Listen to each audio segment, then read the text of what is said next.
नमस्कार, बुलेटिन में स्वागत है आपका और मैं हूं आपके साथ जागृति खंतवाल। बुलेटिन की शुरुआत कर लेते हैं बड़ी खबर के साथ। बड़ी और अहम जानकारी। बर्फीली हवाओं ने उत्तर प्रदेश में बढ़ाई ठंड। इस वक्त ये बड़ी खबर आपको बता रही, जहां हाड़ कांपने वाली ठंड से लोग परेशान हो चुके हैं, तो वहीं मौसम विभाग ने अलर्ट भी जारी किया है। आपको बता दें कि ठंड लगातार बढ़ेगी और मौसम विभाग का ऐसा कहना है। वही तापमान 10 डिग्री से कम हो चुका है। कोहरे की वजह से विजिबिलिटी 200 मीटर हो चुकी है। तो बर्फीली हवाओं ने उत्तर प्रदेश में ठंड को और ज्यादा बढ़ा दिया है और ऐसे में ठंड से लोग भी परेशान हैं। अलाव का सहारा लेते लोग नजर आ रहे हैं। तो मौसम विभाग ने भी अलर्ट जारी किया है। ठंड का प्रकोप लगातार बढ़ता जाएगा, ऐसा मौसम विभाग का कहना है।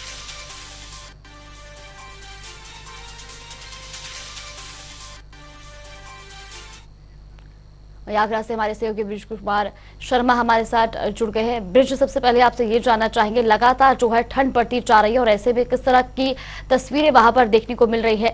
यातायात विभाग कितना अलर्ट नजर आ रहा है, क्योंकि लगातार कोहरा बढ़ता जा रहा है और ऐसे में विजिबिलिटी भी काफी कम हो चुकी है?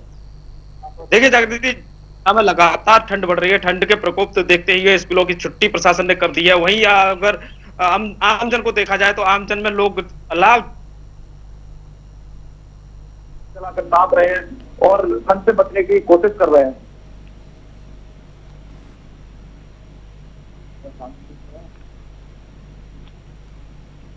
जी बिल्कुल ब्रिज, और ये भी जानना चाहेंगे, लगातार जिस तरह ठंड बढ़ती जा रही है, ऐसे में किसानों का क्या कुछ कहना है, क्योंकि फसलों के लिए भी ये ठंड काफी लाभदायक बताई जा रही है।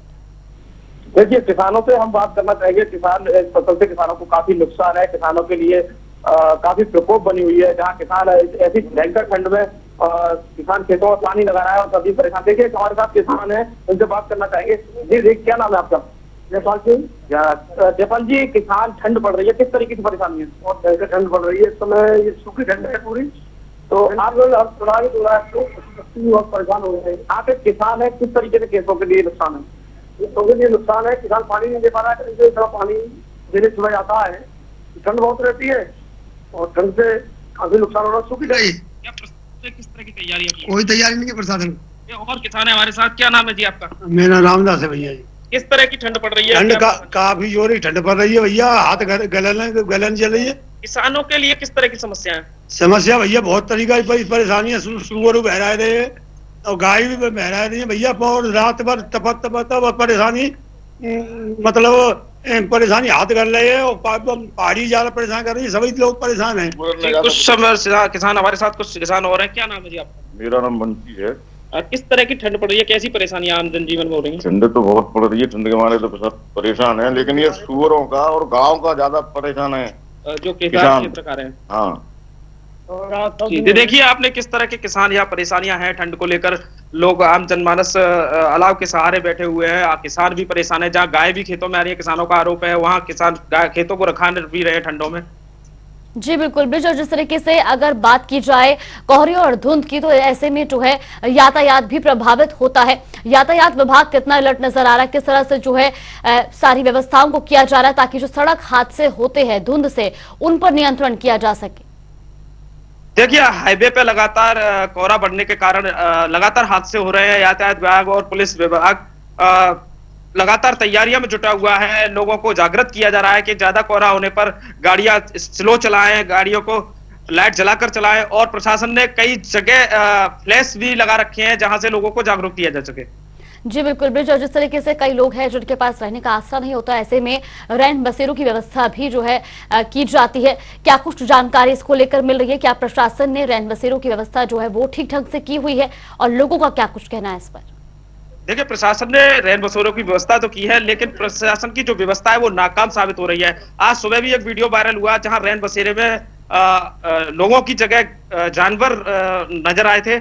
और प्रशासन को इसलिए ज्यादा जागरूकता करनी चाहिए, तैयारियां और बढ़ानी चाहिए, जिससे लोगों को ठंड से बचाया जा सके। जी बिल्कुल ब्रिज, बहुत बहुत धन्यवाद आपका हमारे साथ जुड़ने के लिए और तमाम जानकारी हम तक पहुंचाने के लिए। ये तस्वीरें भी आपको दिखा रही, जहां लोग ठंड से बचने के लिए अलाव का सहारा लेते नजर आ रहे हैं। तो वे रुक कर लेंगे अगली बड़ी खबर की ओर। बड़ी और अहम जानकारी इस वक्त की आपको बता रहे हैं, जहां हरीश रावत के धरने का आज दूसरा दिन है। अंकिता केस को लेकर हरीश रावत धरने पर बैठे, तो वहीं आपको बता दें कि पूर्व मुख्यमंत्री कल भी धरने पर बैठे थे। गांधी पार्क में उन्होंने धरना दिया था। वहीं समर्थन के लिए कोई भी नेता नहीं पहुंचा है।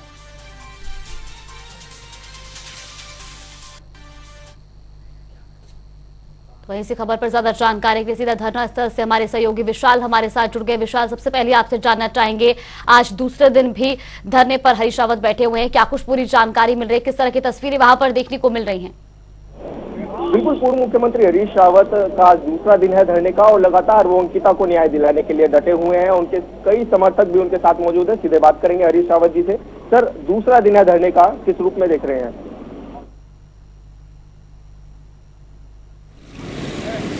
ये धरना हमारी अपना जो कर्तव्य है, जिसकी तरफ अपना बलिदान दे करके अंकिता ने शुरुआत की है कि उत्तराखंड की अस्मिता, इसका गौरव, इसका सांस्कृतिक आध्यात्मिक गौरव, इस धरती की पवित्रता बनी रहनी चाहिए।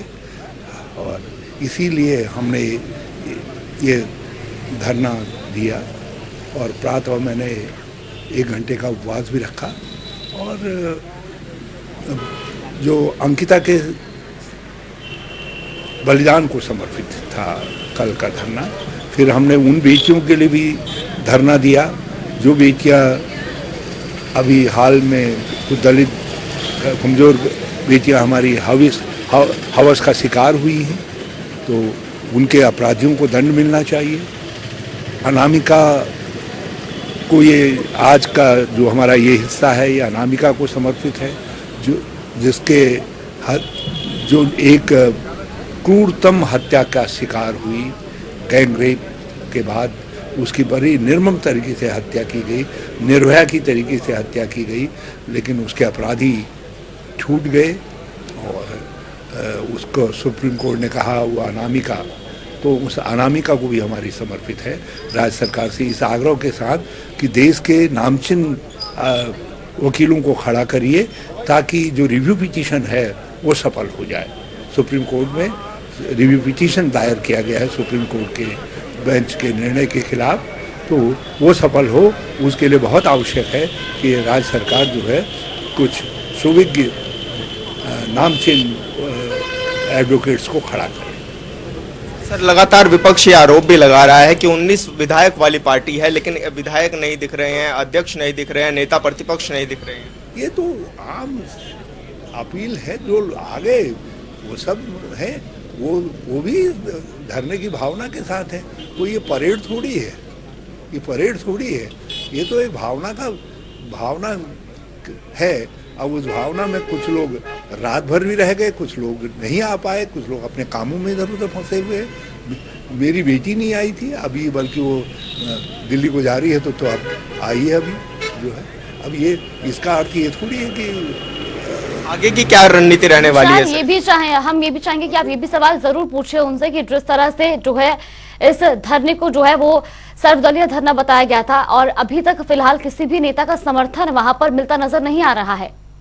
20 वाली पार्टी जो है 50 वाली पार्टी हो जाएगी, क्योंकि भाजपा जिस प्रकार से अंकिता के प्रकरण में कितनी बौखलाहट दिखा रहे हैं। हमने तो कहा ही नहीं, हम तो किसी के खिलाफ है ही नहीं धरना। सर, लेकिन सर्वदलीय धरना था ये और किसी भी दल का कोई बड़ा नेता यहाँ पर नहीं देखने को मिल रहा। कम्युनिस्ट पार्टी के थे, दूसरी पार्टी में लोग थे। सर्वपक्षी तो हमने इसलिए कहा कि यदि भाजपा वाले आना चाहे, क्योंकि वो राजनीति कह रहे थे। हमने कहा तुम आ जाओगे तो राजनीति खत्म हो जाएगी, तो तुम आ जाओ। हमने कहा हम तुम्हारे पीछे खड़े हो जाएंगे। वो नहीं आए, उन्हीं के लिए तो सर्वपक्षी था। तो कांग्रेस का सिपाही हुई हूँ, और जो हमारे सहयोगी दल हैं जो कांग्रेस के साथ मिल करके चलते हैं, वो लोग आए हैं और सामाजिक संगठन आए। धन्यवाद सर, जनता टीवी से बात करने के लिए। तो हरीश रावत जी को आप सुन रहे थे, तमाम इनके जो समर्थक हैं वो भी यहाँ पर मौजूद हैं। कई नेता यहाँ पर पहुँच रहे हैं धीरे धीरे। और देखिए, कल से जो हैं हरीश रावत जी धरने पर बैठे हैं। अंकिता को न्याय दिलाने की एक बड़ी मांग है कि जल्द से जल्द अंकिता को न्याय मिले। और लगातार देखिए, मामला जो है वो कोर्ट में चल रहा है। लगातार जो आरोपी हैं उनके खिलाफ चार्जशीट भी फाइल हो चुकी है। तो अब आगे की क्या कुछ कड़ी होगी, उसको लेकर के भी हरीश रावत अपने समर्थकों के साथ धरना देते हुए नजर आ रहे हैं। जी। चुनने के लिए और तमाम जानकारी हम तक पहुंचाने के लिए। और रुक कर लेते हैं बड़ी खबर का। लखनऊ से बड़ी खबर, नगर निकाय ओबीसी आरक्षण का मामला, आज ओबीसी आरक्षण पर आएगा फैसला। हाई कोर्ट की लखनऊ बेंच आज सुनाएगी फैसला। 24 दिसंबर की सुनवाई, जजमेंट रखा था रिजर्व। ये बड़ी और अहम जानकारी आपको बता रहे हैं लखनऊ से। तो नगर निकाय ओबीसी आरक्षण मामले में आज फैसला सुनाया जाएगा। आज ओबीसी आरक्षण पर फैसला आएगा। तो वहीं आपको बता दें कि हाई कोर्ट की लखनऊ बेंच इस मामले पर फैसला सुनाएगी और 24 दिसंबर की सुनवाई, जजमेंट रिजर्व रखा गया था और आज इस मामले पर फैसला आएगा। तो ये बड़ी और अहम जानकारी आपको बता रहे हैं लखनऊ से, जहां हाई कोर्ट की लखनऊ बेंच आज ओबीसी आरक्षण मामले पर अपना फैसला सुनाएगी। ये इस वक्त की बड़ी और अहम जानकारी। तो साथ ही आपको बता दें कि हाई कोर्ट के लखनऊ बेंच इस मामले पर अपना फैसला सुनाएगी। 24 दिसंबर की सुनवाई, जजमेंट को रिजर्व रखा गया था।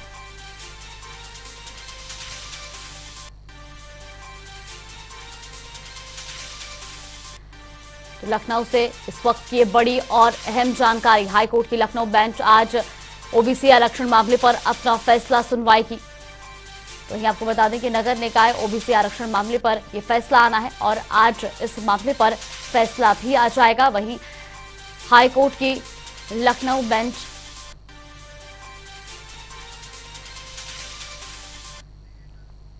वहीं इसी खबर पर ज्यादा जानकारी के लिए तोकिर किदवई हमारे साथ जुड़ गए। तोकिर, सबसे पहले आपसे जानना चाहेंगे, आज ओबीसी आरक्षण मामले पर जो हाई कोर्ट है वो अपना फैसला सुनाएगी, क्या कुछ पूरी जानकारी मिल रही है?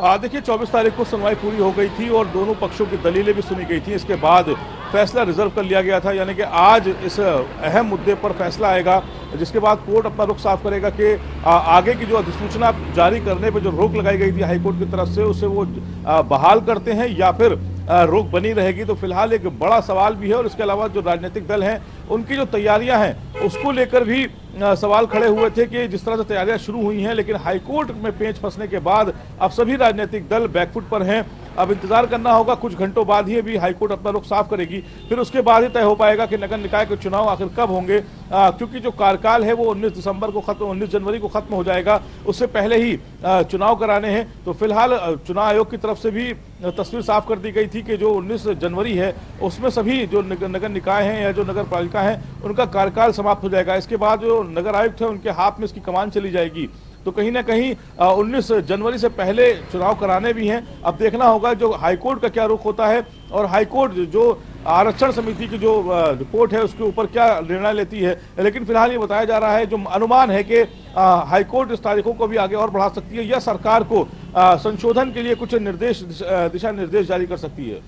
जी बिल्कुल तौकीर, और ये भी जानना चाहेंगे किस वक्त तक जो है हाईकोर्ट अपना फैसला सुनाएगी, क्योंकि 24 दिसंबर को भी जो सुनवाई हुई थी उसका भी जो जजमेंट है उसको भी रिजर्व रखा गया है। देखिए आपको बता दें कि हाईकोर्ट में फिलहाल छुट्टियां घोषित हो गई थी, लेकिन स्पेशल बेंच ने इसकी सुनवाई की थी और इसके बाद 27 तारीख को निर्णय लेने की बात कही थी। इसके बाद जो क्योंकि शीतकालीन सत्र है, इसके शीतकालीन वजह से छुट्टियां घोषित हो चुकी हैं हाईकोर्ट की। अगर आज सुनवाई में फैसला आने के बाद कोई निर्णय लिया जाता है तो उसके बाद वो सरकार को कोई दिशा निर्देश जारी होंगे। उसके बाद सरकार को संशोधन के लिए भी कहा जा सकता है, 10 से 12 दिन उसमें जा सकते हैं। उसके बाद ही चुनाव आयोग कोई निर्णय लेगा, जो डेट्स हैं उसका ऐलान करेगा। लेकिन फिलहाल अभी सबसे अहम बात जो है वो, क्योंकि हाईकोर्ट में मामला है, हाईकोर्ट का क्या रुख होगा, कितना समय लगेगा, हाईकोर्ट क्या निर्णय लेती है, इसमें 4 बजे तक माना जा रहा है कि फैसला आ जाएगा, उसके बाद तस्वीर साफ होगी। जी बिल्कुल तौकीर, और ये भी जानना चाहेंगे इस पूरे मामले में जो पक्ष है उसका क्या कुछ कहना है, क्या उनको उम्मीद है जो हाईकोर्ट का फैसला है क्या वो उनके समर्थन में आएगा?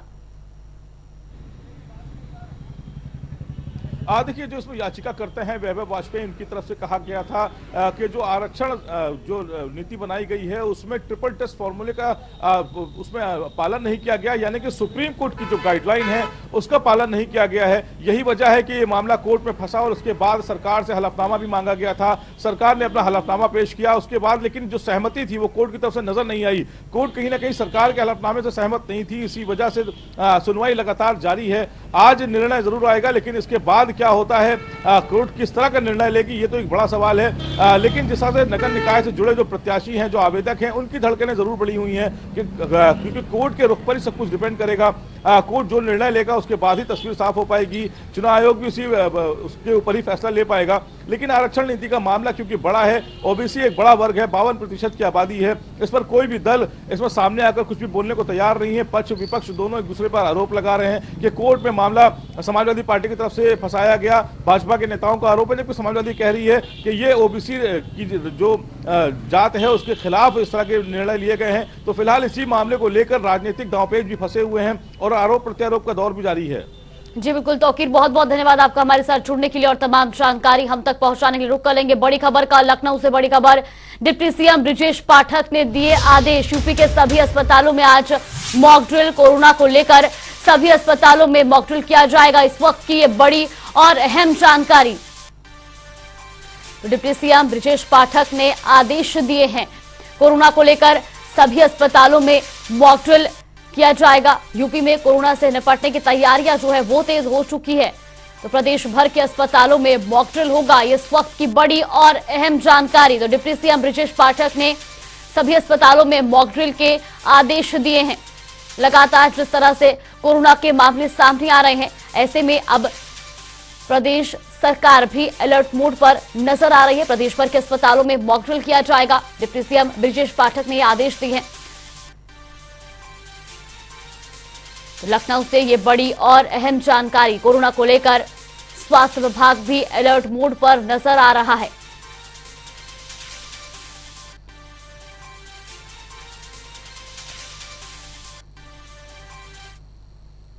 वैसी खबर पर ज्यादा जानकारी के लिए हमारे सहयोगी अनूप कुमार सिंह हमारे साथ जुड़ गए। अनूप, सबसे पहले आपसे जानना चाहेंगे, लगातार कोरोना के मामले सामने आ रहे हैं और ऐसे में अब जो है अस्पतालों में मॉक ड्रिल भी होना है, क्या कुछ पूरी जानकारी मिल रही है? देखिए, उत्तर प्रदेश के जो अस्पताल कोविड से संबंधित थे उनको एक बार फिर से अपडेट करने की आदेश दिए गए हैं और खासकर अस्पतालों में मॉक ड्रिल चलाने के आदेश दिए गए हैं कि जो इक्विपमेंट हमारे पुराने तैयार थे क्या वो उसी तरीके से काम कर रहे हैं जो स्वास्थ्य कर्मी थे पिछली जो कोरोना की, चाहे पहले लहर की बात करें या दूसरे लहर की बात करें या तीसरे, इनमें जिस तरीके से बढ़ चढ़ कर काम किया है क्या वो पूरी तरीके से तैयार है। कुछ तस्वीरें भी दिखाने की कोशिश करूंगा क्योंकि मैं इस समय अस्पताल के में ही खड़ा हूं। यहाँ पर बहुत सारे आपको लोग भी दिख जाएंगे। जो आप लाउड स्पीकर देख रहे हैं, इससे लगातार अनाउंसमेंट किया जा रहा है कि जो आने वाले लोग हैं वो कोरोना का किस तरीके से पालन करें, क्या क्या सावधानियां बरतनी चाहिए और जो तीमारदार हैं वो भी किस तरीके से अस्पताल में आए। लेकिन यहाँ पर भी आपको तस्वीरें में नजर आ रहा होगा कि बहुत सारे लोग अभी भी मास्क नहीं लगाए हुए हैं, बिना मास्क के अस्पताल में घूम रहे हैं क्योंकि ये भीड़ भाड़ वाला जो अस्पताल है, ये भीड़ भाड़ अस्पताल में होती है। बहुत सारे लोग नजर आएंगे, कुछ तस्वीरें और भी दिखाएंगे क्योंकि ये तस्वीरें दिखाना बहुत ही जरूरी है कि बहुत सारे लोग लाइन में। जिस तरह की तस्वीरें आप दिखा रहे हैं, ऐसे में कई लोग जो है वो बिना मास्क के भी दिखाई दे रहे हैं। क्या इन पर किस तरह का कोई एक्शन लिया जा रहा है या इनको किस तरह से जो है जागरूक किया जा रहा है? क्योंकि कहीं ना कहीं अगर कोरोना के जो नियम है उनका पालन नहीं किया जाता है तभी मामले जो है वो बढ़ने को मिलते हैं। देखिए, अभी उत्तर प्रदेश सरकार ने सिर्फ सभी से अपील किया है कि मास्क लगाएं क्योंकि कोरोना एक बार फिर से अपने जो आंकड़े हैं वो लगातार बढ़ रहे हैं। कोरोना के मरीज लगातार निकल के आ रहे हैं। विदेशों में हालांकि ज्यादा फैला हुआ है, उत्तर प्रदेश में सावधानी बरतने की जरूरत है ताकि जो विदेशों में हालात हैं वो उत्तर प्रदेश में या भारत में न होने पावे। यही वजह है कि सरकार ने एक बार सभी से अपील की है कि सभी लोग कोरोना कायदे कानून का पालन करें, मास्क जरूर लगाएं और जो उचित दूरी है जरूर बना के रखें। लेकिन कहीं न कहीं लोगों के अंदर जो डर है कोरोना का वो बिल्कुल खत्म हो जा चुका है। बाजारों में, बाजार में हो या फिर अस्पतालों में, वो जो कोरोना की गाइडलाइंस दी गई है उसको मुझे नहीं लगता कोई पालन करता और यही वजह है कि आप लंबी लंबी कतारें आप देख सकते हैं। देखो बुजुर्ग हमारे सामने खड़े हैं, इनको बहुत ही आवश्यक है कि मास्क लगाकर ही रहें और इतने भीड़ भाड़ इलाके में अस्पताल में अगर जाते हैं तो अपनी पूरी तैयारी से जाएं। तमाम और भी लोग आपको दिख जाएंगे किस तरीके से यहाँ पर भीड़ भाड़ है। उसके बाद भी दूसरी तरफ आपको वो दिखाएंगे कि लाउड स्पीकर लगातार अनाउंसमेंट कर रहा है कि मास्क लगाना कितना अनिवार्य है। लगातार कोरोना के मरीज बढ़ रहे हैं, लेकिन उसके बावजूद भी तमाम आपको लोग ऐसे नजर आएंगे जो मास्क नहीं लगाए होंगे। और यही वजह है कि सरकार ने एक बार फिर से उन अस्पतालों को भी अपडेट करने के लिए आदेश दिया है कि जो अस्पताल पहले कोविड काल में कोरोना से को जूझ रहे थे, कोरोना से लड़ रहे थे और लगातार स्वास्थ्य विभाग प्रयास कर रहा था कोरोना को भगाने के लिए और सफल भी हुआ, लेकिन एक बार फिर से कहीं न कहीं वो संकट की घड़ी जो अंदेशा दे रही है। लगातार सरकार सुझाव भी दे रहे हैं, लगातार अस्पतालों में इसी तरीके से लाउड स्पीकर लगाकर जो तीमारदार मरीजों को बताया जा रहा है कि कोरोना को पालन करना कितना जरूरी है। उसके बावजूद भी तमाम लोगों को देखा किस तरह से कि कोरोना का पालन नहीं करते हैं। कहीं न कहीं मुझे लगता है कि चाहे जो कोरोना की फर्स्ट फेज की बात करें या सेकेंड फेज की बात करें, लगातार यही वजह रही है कि लोग कोरोना कायदे कानून का पालन नहीं करते हैं। अनूप, बहुत बहुत धन्यवाद आपका हमारे साथ जुड़ने के लिए और तमाम जानकारी हम तक पहुंचाने के लिए। बड़ी खबर लखनऊ से आ रही, जहां मंत्री स्वतंत्र देव सिंह देंगे प्रशस्ति पत्र, विभागीय कर्मचारियों अफसरों को देंगे पत्र। सिल्ट सफाई में उत्कृष्ट कार्य के लिए सम्मानित किया जाएगा। राम मनोहर लोहिया परिकल्प भवन में यह कार्यक्रम आयोजित किया जाएगा। तो ये बड़ी और अहम जानकारी लखनऊ से।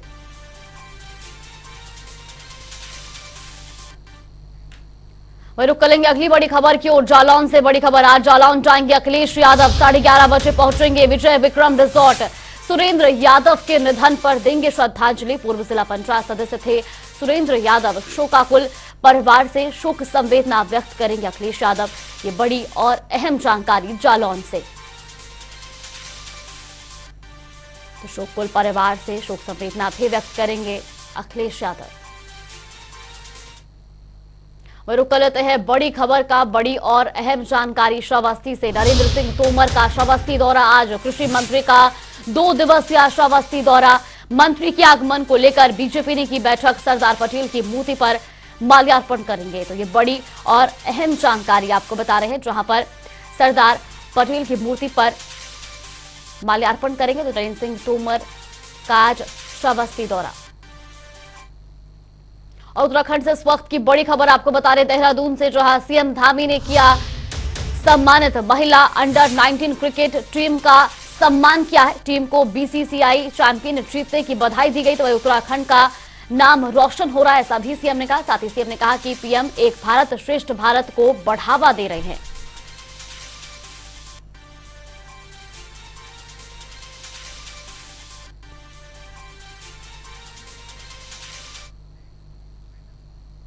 बुलेटिन में फिलहाल के लिए बस इतना ही। आप बने रहिए हमारे साथ। नमस्कार।